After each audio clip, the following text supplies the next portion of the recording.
हाँ जी साहब, welcome to my car helpline. कैसे हैं आप लोग? हर कहानी के दो पहलू होते हैं साहब। पहला पहलू मैंने बताया आपको आत्मनिर्भरता के बारे में, जिसमें देश के पीएम मोदी साहब का विजन है देश आत्मनिर्भर बने। और उसी कहानी का दूसरा पहलू है, वो है वास्तविकता। और वो आपको जान लेना जरूरी है कि वास्तविकता क्या है। कि टाटा मोटर्स और Mahindra despite of offering top notch safety, build quality, handling, उनकी गाड़ियां किसी भी सेगमेंट में, हैचबैक में, सेडान में, एसयूवी में, क्रॉसओवर में, एमपीवी में, किसी भी सेगमेंट में लीडर्स नहीं है। कुछ एक कमियां तो होंगी।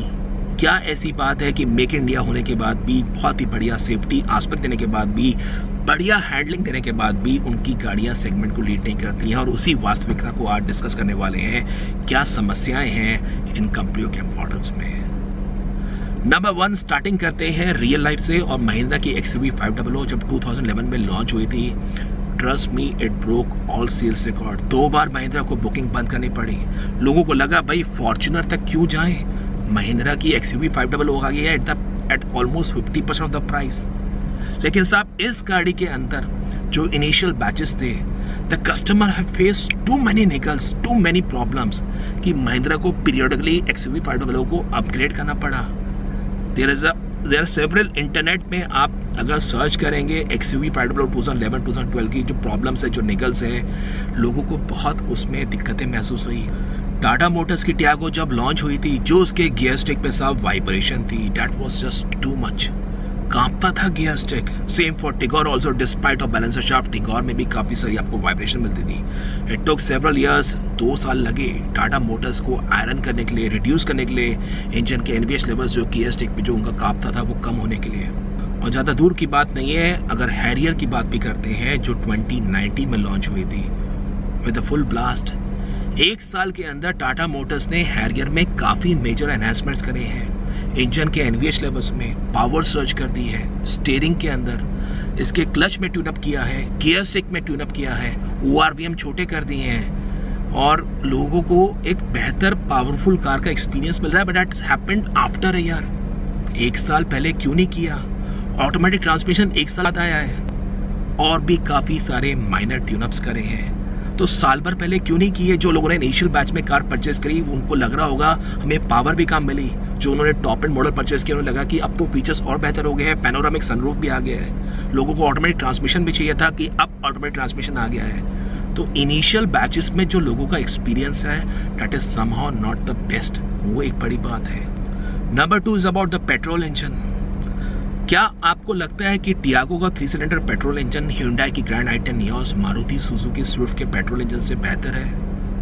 क्या आपको लगता है कि टाटा मोटर्स के टिगोर का पेट्रोल इंजन अगेंस्ट Hyundai और against Honda Amaze, against Maruti Suzuki Dzire के पेट्रोल इंजन से बेहतर है? Similarly for Nexon turbocharge petrol engine against Hyundai Venue petrol engine. सब बड़ा मेजर डिफरेंस है। You have to test drive so as to experience it. Mahindra के हर models में पेट्रोल इंजन अभी नहीं आता है। महिंद्रा ने शोकेस किए थे ऑटो एक्सपो 2020 में, but why is Marazzo not available in petrol? Maruti Suzuki Ertiga petrol में ही उपलब्ध है। लोगों का पेट्रोल की तरफ रुझान बढ़ रहा है, तो मरासो पेट्रोल में नहीं आती है, स्कॉर्पियो नहीं आती है पेट्रोल के अंदर। XUV 500 में अभी एक सिंगल पेट्रोल इंजन आता है, लेकिन बस वो पॉपुलर नहीं हुआ। और इसी तरह से अगर आप महिंद्रा की, हालांकि एक्सेप्शन है, XUV 300 का petrol engine is top notch, लेकिन KUV 100 उसके अंदर जो पेट्रोल इंजन आता है, क्या आप उसको मारुति बलिनो से, क्या आप उसको Hyundai Elite i20 से कंपैरिजन कर सकते हैं? इसी तरह से टाटा मोटर्स की अल्ट्रॉस रिसेंटली लॉन्च मॉडल है 2020 के अंदर, क्या वो पेट्रोल इंजन आपको Maruti Baleno, Hyundai i20, Honda Jazz, इनके पेट्रोल इंजन से ज़्यादा रिफाइंड, ज़्यादा बेहतर पिकअप मिलता है? अब टाटा अल्ट्रॉस में टर्बोचार्ज DCT ऑटोमेटिक आना है, लेकिन why not introduce at a time of launch? वो एक बात है कि भाई आप लॉन्च के टाइम में नहीं दे रहे हैं, तो लोगों का एक बात आ जाती है। तो साहब, petrol engine is what the companies need to make it more responsive, more refined, more fun. तो वो एक पॉइंट है। Number 3 is about the automatic transmission.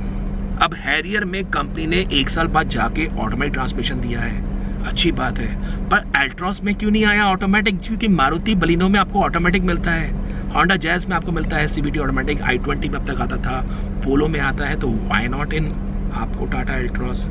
Automatic के टुवर्ड्स इंडियंस चाहते हैं, उनकी रुझान बढ़ता जा रहा है।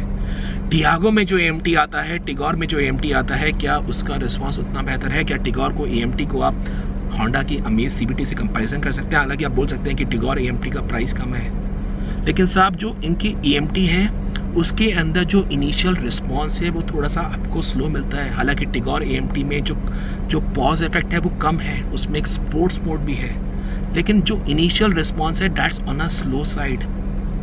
तो वो एक बात आ जाती है कि इंजन के NVH लेवल्स प्लस AMT का रिस्पांस वो एक डाउन साइड है। अगर आप टियागो AMT को ह्यूंडई की सैंट्रो AMT से कंपैरिजन करेंगे, हालांकि सैंट्रो थोड़ी नीचे वाली गाड़ी है, लेकिन Santro AMT trust me feels superior. Similarly for Tigor AMT अगर आप ह्यूंडई की ऑरा AMT से कंपैरिजन करेंगे तो ऑरा की AMT में इलेक्ट्रिक एक्चुएटर आते हैं, वही सैंट्रो में आते हैं, तो आपको ऑरा बेहतर मिलेगी।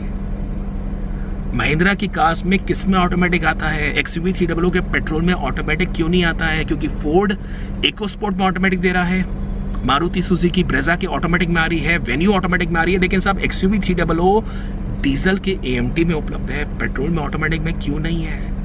जब आप 12 लाख 13 लाख रुपए AMT वाली कार दे रहे हैं तो साहब कंपटीशन वहाँ पे DCT दे रहा है, कंपटीशन वहाँ पे टॉर्क कन्वर्टर दे रहा है, तो क्यों नहीं है? वो एक सवाल है। महिंद्रा की स्कॉर्पियो में ऑटोमेटिक अब उपलब्ध क्यों नहीं है? जो XUV 500 वाला ऑटोमेटिक ट्रांसमिशन था वही कंपनी को स्कॉर्पियो में लेके आना चाहिए था, लेकिन अब स्कॉर्पियो में ऑटोमेटिक ट्रांसमिशन नहीं है।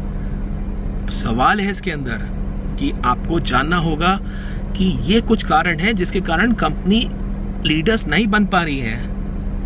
नंबर 4 इसी की तर्ज पे आता है आफ्टर सेल सर्विस एक्सपीरियंस।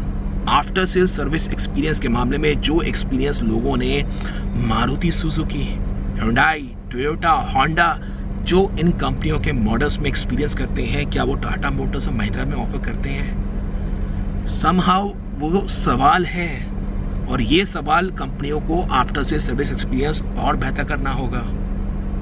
इसी की तरफ पे नंबर 5 पॉइंट आता है, वो पड़ता है प्राइस पॉइंट। वो आता है जिस हिसाब से कंपनी ने प्राइसेस अपने इंक्रीज करे हैं। आप टियागो की बात कर लीजिए, टिगोर की बात कर लीजिए, नेक्सॉन की बात कर लीजिए, पिछले 2 साल पहले जो उनके प्राइसेस थे उन प्राइसेस में काफ़ी मेजर इंक्रीमेंट आ गया है। जो टाटा मोटर्स के डीजल इंजन में प्राइस गैप है अल्ट्रॉस के अंदर, नेक्सॉन के अंदर, वो काफ़ी ज़्यादा है। आप फोर्ड की बात कर लीजिए, आप ह्यूंडई की बात कर लीजिए, आप किया की बात कर लीजिए, उनके जो डीजल इंजन आते हैं उसमें प्राइस गैप कम है। तो वो एक सवाल है। ह्यूंडई जहाँ फ्लेक्सिबल वारंटी दे रही है 5 इयर्स 50,000 किलोमीटर्स 4 इयर्स की, और अगर आपकी रनिंग के हिसाब से टाटा मोटर्स की अब 5 इयर्स की वारंटी लेते हैं, जिन लोग की रनिंग कम है वो लोगों के मन में आएगा 17-18 हज़ार रुपये क्यों दूँ। उसी तरह से टाटा मोटर्स की जो AMC मेंटेनेंस का पैकेज है that is also turn very expensive, 37-38,000 rupees का हो गया for a span of 4 years. P2P के प्राइसेस प्रॉमिस टू प्रोटेक्ट बड़ी बढ़िया स्कीम थी, उसके प्राइसेस में भी इंक्रीमेंट आया है। टाटा मोटर्स की बोल्ट डिसकंटिन्यू हो गई है, जेस्ट डिसकंटिन्यू हो गई है, न्यू एज कार से सफारी स्टॉर्म जैसी ऑफ रोड SUV आपको नहीं मिलेगी, लेकिन वो कार भी डिसकंटिन्यू हो गई है। तो साहब एक कंपनी जो मेक इन इंडिया के टैग पे है, अच्छी बात है सेफ्टी के हिसाब से, बिल्ड के हिसाब से, हैंडलिंग के हिसाब से, लेकिन अगर उसको बेस्ट बनना है तो उसको पेट्रोल इंजन बेहतर करना होगा, उसको ऑटोमेटिक ट्रांसमिशन बाकी मॉडल्स में लेके आना होगा। After sale service experience, reliability, जो कार्स इनिशियली लॉन्च हो रही है they should be thoroughly tested so as to offer a top notch experience to consumers. Dealership के जो स्टैंडर्ड्स हैं वो एक नेक्स्ट लेवल पे आने चाहिए, और तभी make in India can turn out to be a best cars of India. बाकी तो साहब लोगों का पैसा है, वो मर्जी उनकी है। पैट्रियोटिज्म के बेस पे गाड़ियाँ नहीं बिकती हैं और वही रियलिटी है। People and up buying good products. Make in India yes दिल में बसता है, लेकिन मेक इन इंडिया के साथ साथ गाड़ियों के जो, अगर मैं ऑटोमोबाइल सेगमेंट के बारे में बात कर रहा हूँ, जो प्रोडक्ट्स हैं उसमें ज़रूर बेहतरी आनी चाहिए, तभी लोग अपना पैसा लगाएंगे और वो प्राउडली बोल सकते हैं yes make in India means the best product of the world.